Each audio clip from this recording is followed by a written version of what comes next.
Okay, so we'll go with the third part of your discussion pagdating ng power plant and industrial plant engineering. So this is air conditioning. Alam naman natin na this is the one of the main topics na dapat natin tinatakel pagdating ng ME, mechanical engineering.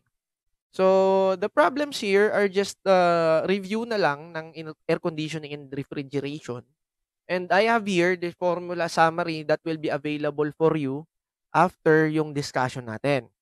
Okay? So I have here 19 problems. So every after 5 problems, I will take a break.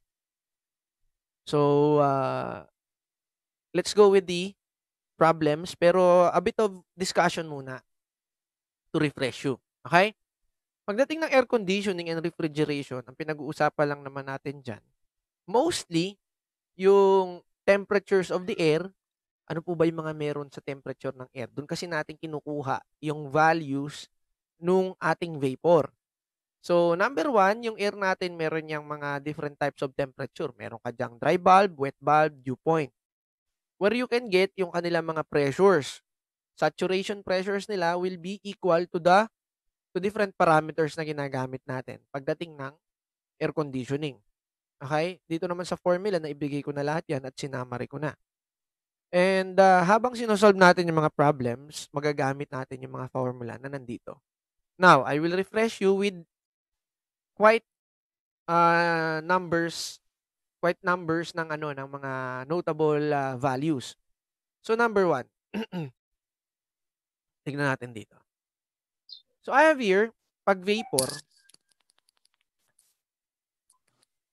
okay, meron tayong vapor. That is ideal gas equation pa rin. That is equal to PV Yun lang naman paikot-ikot natin ditong gagawin. And mostly, ang ginagawa lang natin dito is to compute the mass of the vapor. The volume of the mass or the mass of the vapor. So, dito na papasok yung ating formula. Okay? Yung PV is equal to MRT.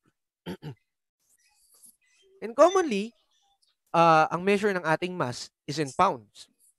And 1 pound, that is equal to 7,000 grains. Okay? And dito, tinuro ko naman na sa inyo pagdating ng Iba pala.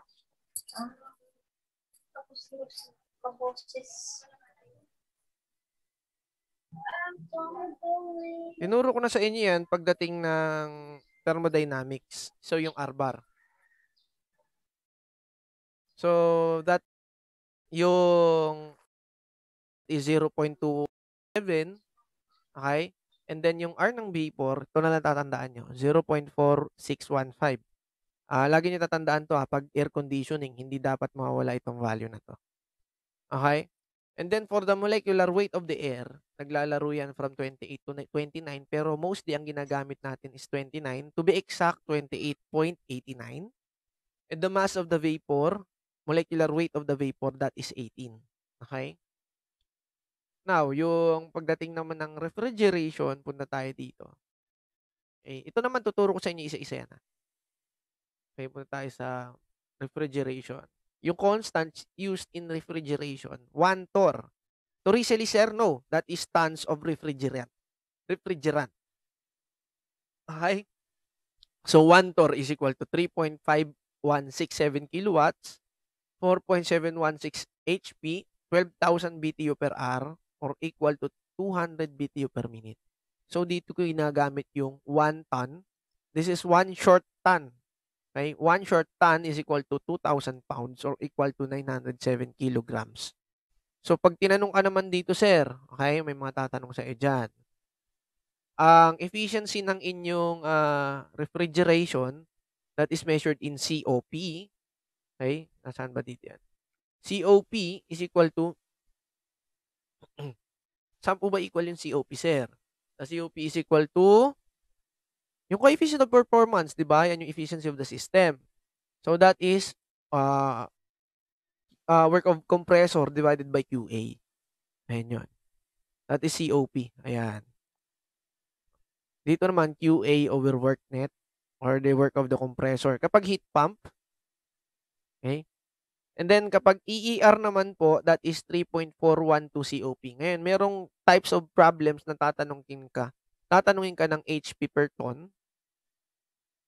Ngayon, ang ibibigay sa'yo is the efficiency of the system. How will you get the HP per ton ng iyong system? That is 4.71 E over 1 minus E. Okay? Ito lang yun. Papasok natin yun mamaya. And for the entire discussion, mas maganda i-discuss natin sila within doing our problems. So let us go for problem number 1. So for problem number 1, the problem is A, 4 by 4 by 4. So cube, okay, yung size niya, as a relative humidity ratio. Relative humidity ratio. So that is RH. Sir, RH, red doors? No. Relative humidity yan. That is equal to 80%. Okay, mamaya, kunin natin yung kanyang formula. The pressure in the room is 120 kPa and the temperature is 35 degrees Celsius. So, hindi sinabi kung dry bulb, wet bulb. So, mostly, this is the dry bulb temperature kapag hindi in-indicate sa problem. Okay? That is the dry bulb temperature. And saan mo makuha yung saturation pressures nito? So, sa air conditioning kasi, pwede yung sa psychrometric chart, pwede rin sa steam table. But in order for you to exact your equations, to exact your computations, ang ginagamit natin dito is steam table. Kasi pinag-uusapan natin is vapor. Okay? Now, ang kinukuha natin dito is the mass of the vapor in the room. Now, you are given ng saturation pressure. Okay, that is 5.628 kPa. And then, meron ka pressure in the room. Okay? So, the total pressure. Okay? Ito, that is the pressure of the gas dun sa room or the vapor in the room. This is the total pressure in the room. Okay? PT. Yan. So, anong kinukuha natin dito? Sir, what is the mass of the vapor in the room? Okay? Kunin muna natin tong sa mass ng air. Okay? Kasi ang binigay sa'yo, yung saturation pressure ng vapor, yung total pressure of the air in the room, tapos binigyan ka ng volume of the room, and then the temperature of the room. Now, how will we get this? Okay? So, the mass of the vapor, now, will be like this one. From PVMRT relationships. Okay? Okay. Ang kinukuha mo dito is vapor. O di vapor lahat yan. Okay? Kinukuha natin is the mass of the vapor. O di vapor. Equal to pressure ng vapor, volume ng vapor, divided by R ng vapor, temperature of the vapor. Ayan, sir. May problema tayo, sir. Okay? Ang binigay dito kasi is the pressure nung dry bulb. Okay? Sir, going back to your air conditioning, tignan mo dito sa iyong formula. Ayan. What is the formula for relative humidity? The formula for the relative humidity is RH, partial pressure of the vapor, and then the saturation tables, yung nasa ilalim. That is the saturation temperature ng iyong dry bulb. Okay? Ang binigay doon is vapor, hindi ng air. Okay? Hindi ng air. Yun. So, ang kinukuha mo is the pressure of the vapor. So, ang RH mo daw is equal to pressure of the vapor over PSAT nung sa dB. Dry bulb. Ayan. Times 100%. Okay? Ito, pwede natin siya ipasok dito. Now, meron na ba tayong volume of the vapor dyan? Yes, yung volume ng room. Tapos, recall mo yung R ng vapor, the temperature of the vapor. Now, you will get the value of the mass ng vapor. Ganun lang kadali yun, sir. Okay, let us solve. So, mass of the vapor is equal to PV. Eh, ditong dalawa, multiply natin, cross multiply para ma-solve natin si PV. RH multiplied to PSAT at dry bulb temperatures. Ganito na, dB na lang. Tapos multiply to the volume of the room. Volume total of the room, yan na yan. Divided by RV, times T V plus 273. Yan. Okay. So, that is RH 80%, 0.8. You multiply to PSAT at DV 5 point, ano ba yun? 5 point, ano ba binigay dyan? Vapor ang pinag-uusapan na, ibang kaso naman siya pag air. So, 5.628. 5.628 kilonewton per meter squared. And then, VT, 4 by 4 by 4 meter cube divided by RV. Tignan nyo, ano nga yung value again ng vapor? Kinuha natin yun dyan. Ayun, 0.4615 kilojoule per kilogram degree Kelvin.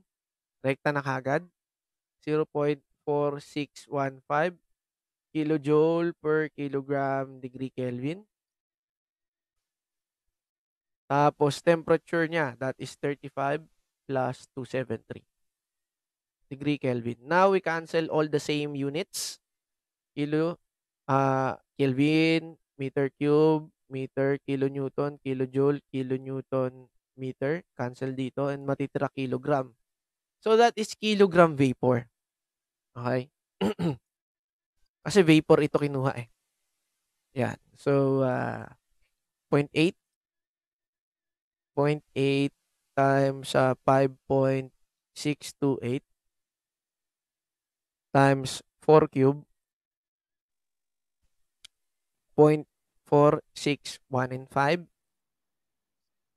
times 35 plus 273. The answer will be 2.027. Ayan. 2.0272 kilograms vapor. Sir, paano naman po? Extra to. Bigyan ko ng extra. Paano naman po kapag air? Okay. Kapag air naman, ito ang problema mo dyan. Okay. Hindi mo isasama yung RH. Kapag mass ng air, okay, di yung pressure ng air, partial pressure ng air, yung volume of the room, hindi naman magbabago yun. R ng air, tapos yung temperature ng air. Sir, magbabago ba yung temperature ng air? Kung yun lang naman binigay sa'yo, the temperature of the room, then therefore, that is the temperature of your air. Okay, ano mababago yung PA? Saan po ba makukuha tong PA? O ngayon, involve mo na si PT minus PV. Yan yun. Okay, ganun lang kadali yun. Okay, that is for problem number 1. How about problem number 2? An air vapor mixture, air vapor, okay, air vapor mixture, has dry bulb temperature. So, in-specify na niya. Temperature of the dry bulb, that is 30 degrees Celsius. Humidity ratio of, sir, ano po ba yung humidity ratio? Ito, yung baklan W. Okay. Humidity ratio. Sir, ano po bang formula ng humidity ratio? The formula for your humidity ratio is 0.622. Sir, saan mo kukunin yan? Tignan mo dun sa formula ibibigay ko sa inyo. Okay, for humidity ratio, ayan, PV divided by PA. Okay, divided by PA. O, ano po ba yung PA, sir? Di ba ang PA, the partial pressure of the air, PA equal to PT, the total pressure of the room or the place or the ambient, so minus PV. Okay, so PT is equal to PA, pressure ng air, plus pressure ng vapor. That is the total pressure. Again, anong unit niyan? Kilogram vapor per kilogram air. PV over PA. So, calculate the enthalpy at, ano daw hinahanap mo? Enthalpy. Enthalpy at 90 kPa. Barometric pressure. So, this is the PT. Yan ang binigay dyan. Barometric pressure. PT. Okay. HG is at 30 is 2256.3 kilojoule per kilogram. So, 90 kPa. To give you yung enthalpy, ganito naman parati yan. The enthalpy for your air vapor mixture, this is given by this formula. Ayan. Ito, tignan nyo ito. This one. Okay? Kapag SI, okay, 2501 HG. Ngayon, pag hindi binigay HG, ito, compute natin. So, i-copy ko itong, anong to, Yan. Kapag hindi binigay yung, sir, wala po akong makompute, sir. Kunwari, hindi binigay ito. Okay, hindi binigay yan. How will you resort with the value? How will you solve that? So, HG, kapag SI, HG at 30 is equal to 2501 plus 1.88, i-multiply mo nung dry bulb temperature. Ngayon, sir, kailangan pa naka-absolute, hindi na kailangan. So, anong lalabas ditong unit? That is kilojoule per kilogram. O, paano naman, sir, kapag English units? O, di 1061 plus 0.45 tapos dry bulb temperature in degree Fahrenheit. Sir, wala na, hindi na kailangan gawing, ano po, hindi na siya kailangan gawing absolute value. Ito na yung solution sa kanya. Kapag hindi ka binigyan ng steam tables, okay? Pag hindi allowed ng steam table, you will use this solution. Now, how will you solve for H? Enthalpy. Di ba parang pag-solve din naman natin yan ng pag-solve natin yan sa thermodynamics. That is equal to CP multiply mo sa dB to dB plus yung specific humidity multiplied to Hg. Okay, dito papasok yung pwede mo i-compute. Now, paano kung hindi binigay yung sa Hg? Okay, solve natin. H. Yung CP ng air, hindi naman nagbabago yan, 1.0062 kilojoule per kilogram degree Kelvin. Okay, yung dB, kailangan pa po ba natin i-absolute value? No. Not necessarily ganun ang gagawin natin. As is na yan. Plus 0.015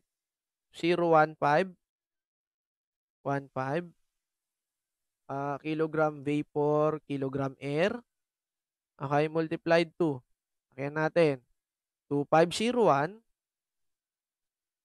Okay, burahin ko na ito isa. 2501 plus, ano yung binigay sa dyan? 30. Mumultiply mo ng 1.88.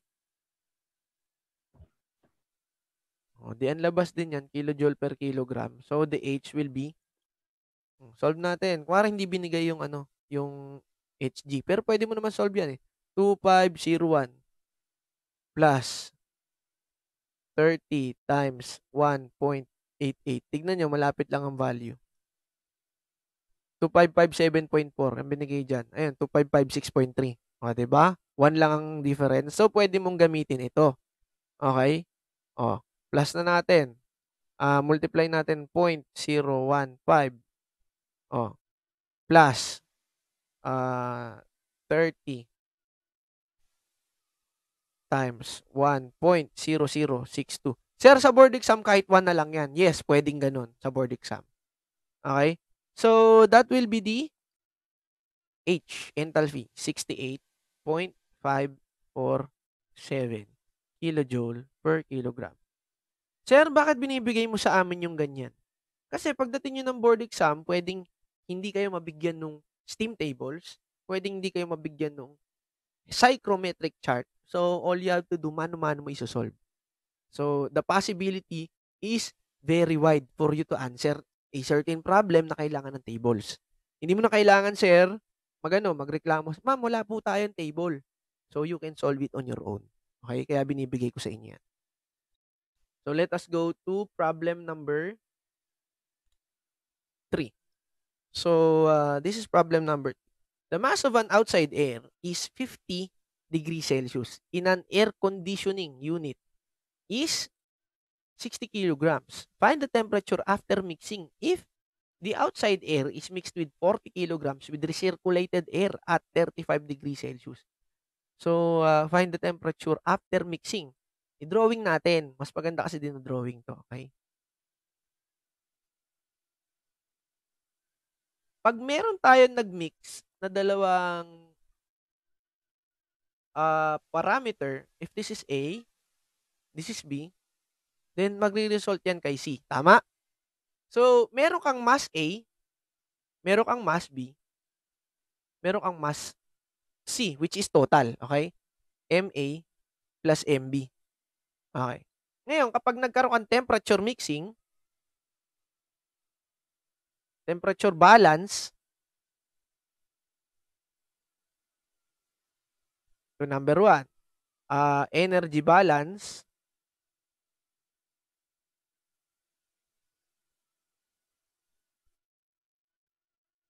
dito, ang lalabas dito, temperature, dito, H, ano pa, humidity balance, yung sa RH, pwede yun. Okay? Pag nagkakaroon ka ng mga ganyan, sir, kailangan isasama mo yung parameters na magmi-mix din. Kasama yon. So, isama natin yung temperature dito kay A, temperature ni B, temperature ni C. So, yung mass of the mixing dito sa dulo will be the sum ng products nitong dalawa. So, that is MA, TA plus MB, TB is equal to MC, T mix. Ito. Ang hinahanap dito is the mixing temperature. So, by algebra, T mix is equal to.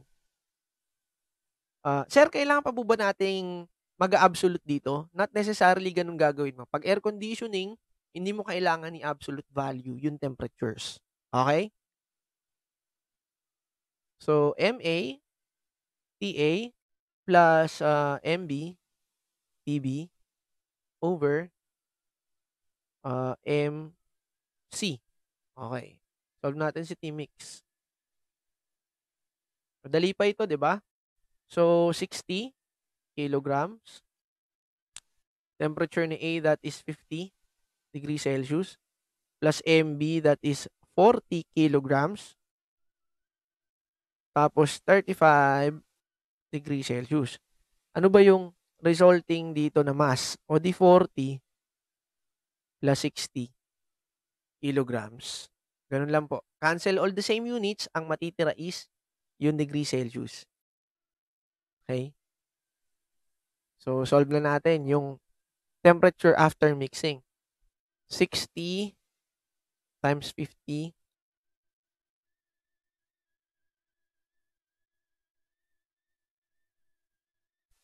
plus 40 times 35 tapos 100. The answer will be 44 degrees Celsius. That is the mixing temperature after mixing, okay? 44 degrees Celsius. Okay. So, how about number 4? A room. So, air conditioning na tayo. Okay? A room being air conditioned is being held at 25 degrees Celsius dry bulb and 50% relative humidity. A flow rate of 5 cubic meter per second of supply air is at 15 degrees Celsius dry bulb and 80 degrees relative humidity. So, papasok daw ng room mo, ganito yung value. Is being delivered to the room to maintain that steady condition at 100 kPa. What is the sensible heat absorbed from the room? From the room, okay? So, medyo mahirap ba para sa inyo? Sensible heating. Let us go to the formula. What is sensible heating? Okay? Hanapin natin. Yan. So, the sensible heating in your room is equal to yung mass of the air na papasok doon multiplied to the Cp of the air times yung temperature difference before and after pumasok yung hangin dun sa room na yon. Okay? And this is commonly given on dry bulb temperatures. Okay? Pagdating dito sa ano mo, sa room mo, ang binibigay lang naman dito is yung relative humidity yung dry bulb na meron tayo. If this is being held at 25 degrees Celsius dry bulb, and then yung supply air mo is at 15 degrees dry bulb. So this is dry bulb nung high, tapos this is the dry bulb of the supply which is low. Saan manggagaling po yung air mo? Siyempre dito sa may flow rate na 5 cubic meter per second. That is the supply air. Mass of the supply air yung pinag-uusapan natin. For sensible heating, QS, that is equal to the mass of the supply air multiplied to the CP of the air, which is the supply air, times the temperature difference before and after mag-pass through siya dun sa air-conditioned room. So that is dry bulb 2 minus dry bulb 1. Okay, whichever is higher. Okay, QS. Kaya lang wala tayong value ni MS. Okay? Yung MS na yan, masosolve natin using PV-MRT relationships. So that is MS equal to PV, which is bigay dito is yung total, okay? Total pressure of the room, volume that is supplied on the room divided by yung R nung air, kasi yun yung supply sa'yo, air eh. Doon man sinabing vapor. The temperature nung supply, okay? Supply, air supply. The temperature of the supply plus 273. Oh. So, ipasok na natin dito yung value na yan. Okay? Dire-diretso natin i-solve. QS. QS equal to. Ayan. So, PT. Anong binigay dyan? 100 kPa. Kilonewton per meter squared. The volume supply, that is 5 meter cube per second. CP, that is 1.0062 kilojoule per kilogram degree Kelvin. Dapat nasanay na kayo sa ganito solution ko ha. Kasi dapat ganito ang maging solution nyo para mabilis. Okay. Yung higher temperature, that is 25 minus 15. Temperature difference naman yan. So, that is Kelvin na. R, 0.28708 kilojoule per kilogram degree Kelvin. You multiply it with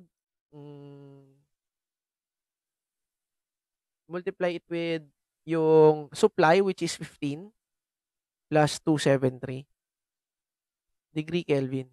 So, anong lalabas dapat dito? That is kilojoule per second. So, that will be kilowatts. Okay. So, cancel natin yung same units. Kilonewton meter. O, may susobra. Dito ko na i-cancel yan. Okay. Pati ito, kilonewton meter to eh. Yung kilogram, okay. Cancel na dito. Yung Kelvin, si Kelvin. So, ang lumabas, kilojoule per second, kilowatt nga. We calculate the value. Okay. So, 100 times 5 times 1.0062. Pwede mo na i-win yung 0.0062 kahit 1 na lang. So, 25 minus 15, that is 10. Divided by 0.28708. Multiplied to 15 plus 273, that is 288.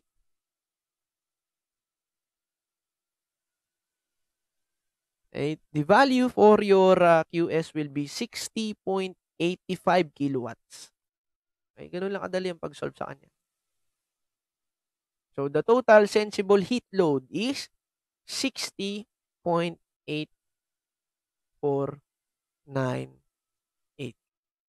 kilowatts. Napakadali lang po. Okay? That is problem number 4. Now, how about, sir, magdagdag tayo dito, the total heat load on the room. So, meron tayo ditong tinatawag na latent heat load, okay, for air conditioning. Hindi lang naman natin kino-consider lang yung sensible heat. Kailangan i-consider din natin yung latent heat load. And that is based on the humidity ratio ng air na papasok at lalabas. Okay? When designing an air conditioning system pagdating ng iyong room, yung conditioner na yun, hindi lang naman puro sensible heat load ang kailangan niyang measure. Kailangan din yung total latent heat load. So, that will be the total heat load na answer or accumulate na kailangan nung iyong air conditioning. Kailangan 'tong dalawang 'to. So, that will be equal to the total nung dalawa. Okay? Yung total heat load. Pagbubuo ka ng air conditioning unit para sa iyong gusali, kailangan mo yan dalawang yan. Okay? Now, let us talk about the coil factor. Now, a coil has an inlet temperature of 60 degree Fahrenheit and in outlet of 90 degrees Fahrenheit. If the mean temperature of the coil is 110 degrees Fahrenheit, find the bypass factor of the coil. So, sir, para saan po ba yan? Diyan mo malalaman yung efficiency ng iyong coil. Okay, meron tayong coil efficiency, meron din tayong bypass efficiency. So, ibigay ko na rin yan. Nandito yan eh.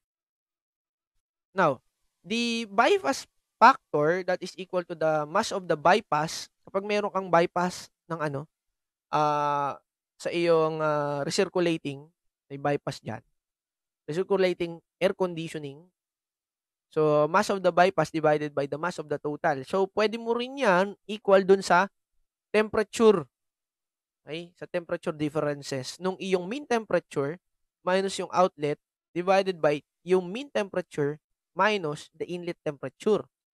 Ngayon, pag binigyan ka naman ng mixture, okay, and then dew point temperatures, okay, equal din yan sa yung mixture, temperature of the mixing, minus yung temperature ng iyong air conditioning, yung sa dew point niya, divided by temperature of the room. It is not necessarily equal dun sa mixture, okay, minus temperature nung dew point. Okay? Now, the coil factor, since pinag-usapan na natin yung bypass factor, the coil factor is simply equal to 1 minus the bypass factor. Okay? Let us calculate the coil factor first. So, CF is equal to yung temperature na mean minus yung temperature nung outlet divided by temperature mean minus temperature of inlet. Ngayon, hanapin na rin natin si coil factor pala itong ginawa ko. Bypass factor muna. Bypass factor. Ngayon, kasunod niyan, CF is equal to 1 minus PF. Now, let us solve for the bypass factor. Okay, the bypass factor is T mean. Sir, kailangan pa po ba yan naka-absolute? Sabi ko nga sa inyo, hindi nyo kailangan i-absolute kapag air conditioning. And titignan nyo naman, this is naman na temperature difference. So, any temperature difference, ganun pa rin naman yung magiging value niya kahit ibahin mo yung kanyang unit. Okay? Temperature difference yan eh. 110 minus, ano ba yan? Inlet, outlet is 90. Okay? Tapos, 110 minus 60. What is the bypass factor? So, 110 minus 90. 110 minus 60. So, the bypass factor is 250 or 0.4. How about yung contact factor? O, the 1 minus 0.4, that is equal to 0.6. Okay? Ganun lang po. Napakadali nung number 5. So, let me take a 5-minute break. Let's continue with 6 to 10 after this.